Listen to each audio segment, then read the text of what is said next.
राम श्री राम राम राम राम राम राम राम राम राम राम राम।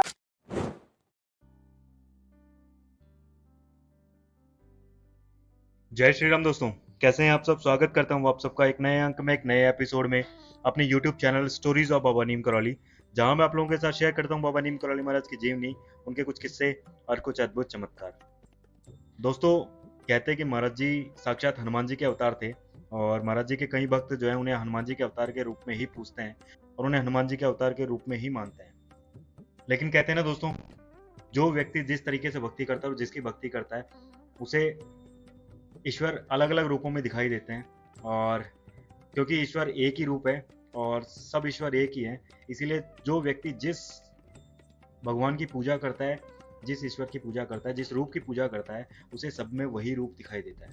और इसीलिए महाराज जी के एक भक्त थे श्री देवीदत्त शर्मा जी, जो उस समय जो है राजकीय नॉर्मल स्कूल भीमताल नैनीताल के अंदर एक प्रधानाचार्य के पद पे कार्यरत थे। एक बार की बात है दोस्तों, श्री देवीदत्त जोशी जी महाराज जी के साथ में हनुमानगढ़ी के अंदर विराजमान थे और महाराज जी के साथ में किसी प्रोग्राम में सम्मिलित थे और मनी मन जो है महाराज जी के श्री राम स्वरूप में दर्शन करना चाह रहे थे। महाराज जी सबके मन की बात जानते हैं और इसीलिए उन्होंने जो है उन्हें अचानक से श्री धनुर्धारी राम के रूप में दर्शन दिए। लेकिन महाराज जी के इस राम स्वरूप को देखकर श्री देवीदत्त जोशी जी जो है मानसिक रूप से थोड़ा सा विकसित हो गए और मानसिक रूप से थोड़े से कमजोर हो गए। उनकी मानसिक स्थिति पहले जैसी नहीं रही और उसके बाद में श्री जोशी जी भक्तिपूर्ण कार्यों में और दान धर्म और सेवा के कार्यों में ही ज़्यादा विलीन रहने लगे और प्रधानाचार्य के पद से जो है इस्तीफा दे दिया। उनकी मानसिक स्थिति इतनी ज़्यादा नॉर्मल नहीं थी और वो कभी कभी बहकी बहकी बातें किया करते थे, बहके बहके कुछ काम किया करते थे। लेकिन महाराज जी जो है सदैव उनकी रक्षा किया करते थे और सदैव उनका ध्यान रखा करते थे। एक दिन कुछ ऐसा हुआ कि जोशी जी जो है कहीं रास्ते से जा रहे थे और जाते जाते रास्ते में उन्हें एक मरी हुई चिड़िया दिखी।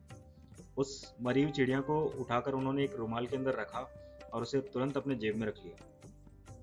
उसके बाद में जेब में रखने के बाद में वो अपने घर चले गए और अगले दिन जब वो महाराज जी के पास में मिलने के लिए पहुंचे, महाराज जी उस समय जो है किशनपुर गए हुए थे। तो महाराज जी के पास में जैसे ही जोशी जी पहुंचे तो मरी हुई चिड़िया जो है उस समय भी उनके जेब में थी और जोशी जी को देखकर महाराज जी तुरंत बोल उठे, कैसा है, जेब में क्या है।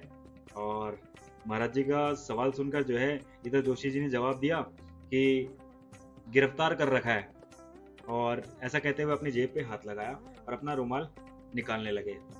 तो बाबा ने तुरंत उत्तर दिया कि रिहा कर दे। बाबा का यह आदेश सुनकर जो है जोशी जी ने तुरंत अपना रुमाल निकाला बाहर और जेब से निकालने लगे। रुमाल को जैसे ही अपने जेब से बाहर निकाला तो रुमाल के अंदर जो चिड़िया मरी हुई थी वो अचानक से उस रुमाल में से निकलकर उड़ गई। और महाराज जी का ये चमत्कार देखकर जो है बाकी सब लोग जो है आश्चर्यचकित हो गए। इसी तरीके से दोस्तों महाराज जी जो है कई सारे छोटे बड़े चमत्कार दिखाया करते थे और जन्म मरण सब महाराज जी के हाथ में थे। महाराज जी कई बार मजाक मजाक में जो है कई छोटे छोटे चमत्कार किया कर देते थे। ऐसे ऐसे चमत्कार करते थे लोगों को विश्वास नहीं होता था।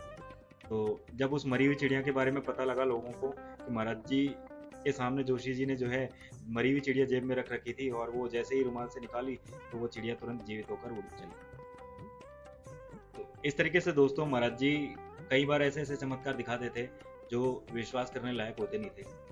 तो आज के अंक में, आज के एपिसोड में इतना ही दोस्तों। मिलते हैं अगले अंक में, अगले एपिसोड में। अगर आज का एपिसोड आप लोगों को अच्छा लगा हो तो लाइक कीजिएगा, शेयर कीजिएगा, चैनल को सब्सक्राइब कर लीजिएगा। मिलते हैं अगले अंक में, तब तक के लिए धन्यवाद। कमेंट बॉक्स में जय श्री राम, जय बाबा नीम करौली महाराज लिखना मत भूलिएगा।